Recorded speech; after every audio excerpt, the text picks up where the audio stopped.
Diary of a Man in Despair. Friedrich Reck. May 1942.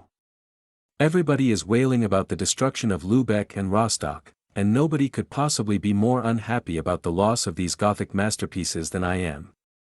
But what happened here? 30 years ago, Rostock was still the peaceful, self-contained market town of a prosperous farming area. Then, the idea was conceived of filling both Rostock and Lübeck with armament factories. These plants could just as well have been located in some uninteresting and architecturally worthless little towns.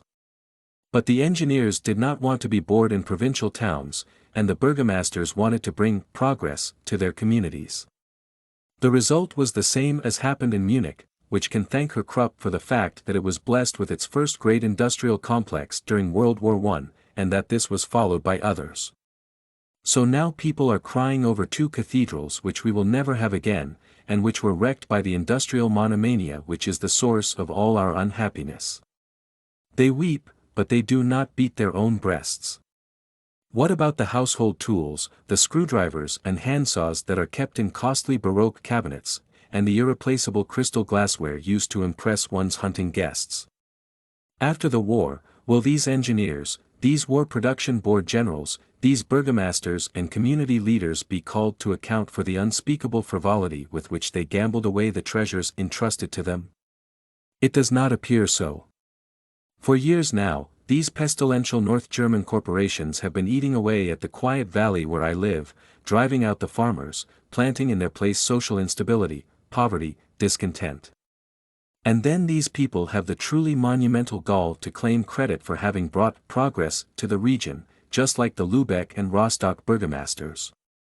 Building has been going on for years here on a huge underground depot for munitions and poison gas, farmers have been expropriated without payment, and a vast stock of chemical filth of unthinkably terrible power is being buried here, endangering an entire region of what was peaceful countryside. Every night, I hear the shunting about of immense trains carrying gas bombs and similar weapons. A single air attack could turn the whole beautiful region into a hell of fire and gas. The following is typical of what is happening. The technician in charge of this poison stockpile, a gentleman from Prussia who left the honorable profession of fireman to begin his rise to the rank of captain, one night began drunkenly shooting at the guards at the depot, and when they protested, hit them with his fists. The next morning he attempted to bribe the corporals who had been on guard. The enlisted men, however, all Bavarians, simply laughed at him. He was reported, and disappeared overnight, swallowed up somewhere in the cogs and wheels of the Nazi military machine. Since, except for this mishap, he was perfect in every way, he will probably reappear somewhere else, this time, perhaps, as satrap of a little supply point in Poland, where he will be master of life and death over the inhabitants, and can shoot undisturbed at living targets.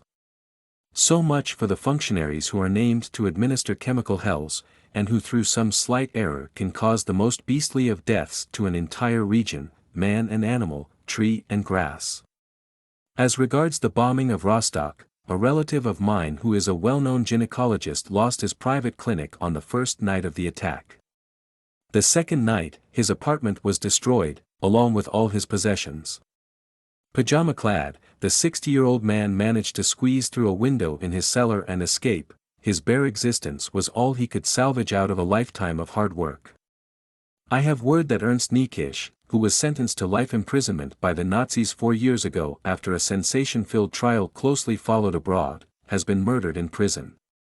Niekisch, a simple schoolmaster of Bavarian origin, was, nevertheless, one of the cleverest and most unusual men I have ever met. The winter of 1919, during the Munich Revolt, I was a voluntary prisoner in the Bayerischer Hof Hotel, together with 50 other gentlemen, all adherents like me of old Prince Leopold of Bavaria. Niekisch, a prominent political figure and chairman of the Soldiers' Council, did everything he could to ensure decent, I might almost say gentlemanly, treatment for his prisoners. Niekisch had an obvious partiality for everything that connoted ancien regime, as contrasted with capitalist, and the result was that we ended by having our own roulette wheel even, on which we gambled away the last of our reserve money, ringing old silver thalers from before 1870. The second time I saw him, in 1930, Niekisch had become the leader of a small, but fanatically devoted group on the order of the Tannenberg Bund of Ludendorff. This assortment of ex-army officers, free corps adherents, and starving students was supported by an extraordinarily well-edited newspaper, the organ of the Russophile section of the General Staff. Of course, this involved them in deadly conflict with the Hitlerites, who were apoplectic in their hatred of the Russians. I was twice a guest at Niekisch's days, held behind barred doors at the old Leuchtenberg Castle, or else under tent cover in the midst of the Thuringian forest. The program included frugal, army-style meals, sports in the morning, and very clever talks in the evening, given for the most heterogeneous company I have ever seen. Included were secret agents for all parties, right to left, poverty-stricken little high school and college students who, after long and weary peregrinations across the Reich had finally pitched their tents here, dubious leftovers from the Rossbach group, stigmatized former divisional chaplains, superannuated generals, undercover Reichswehr officers, political scum, and even a few SA men of the opposition wing which was destroyed 2 years afterwards in the Rome affair. Niekisch himself, round as a ball, with the piercing look of a Hippocrates and eyes which looked narrowly and somewhat pessimistically out into the world, was, of course, anything but an arch-traitor. But he was doomed from the time he began striking with biting irony and ferocious hatred at the Nazis and at Hitler himself. And his fate was sealed by the lack of character of the men on the General Staff.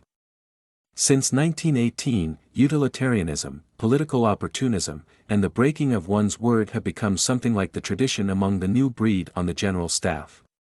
It was taken for granted that Niekisch's backers would drop him the moment Hitler set himself up as the Germany's man of destiny and one-man military government. The whole of Niekisch's high treason undoubtedly was because of the fact that his publication, which for some reason was allowed to go on until 1935, aroused the displeasure of the Nazis' evil genius, Rosenberg, and that Niekisch took every opportunity to poke fun at the great Manitou, who has now taken to comparing himself to Scipio Africanus, and even to Cromwell. Irony in regard to the dictator can bring death to the man who cannot help expressing it.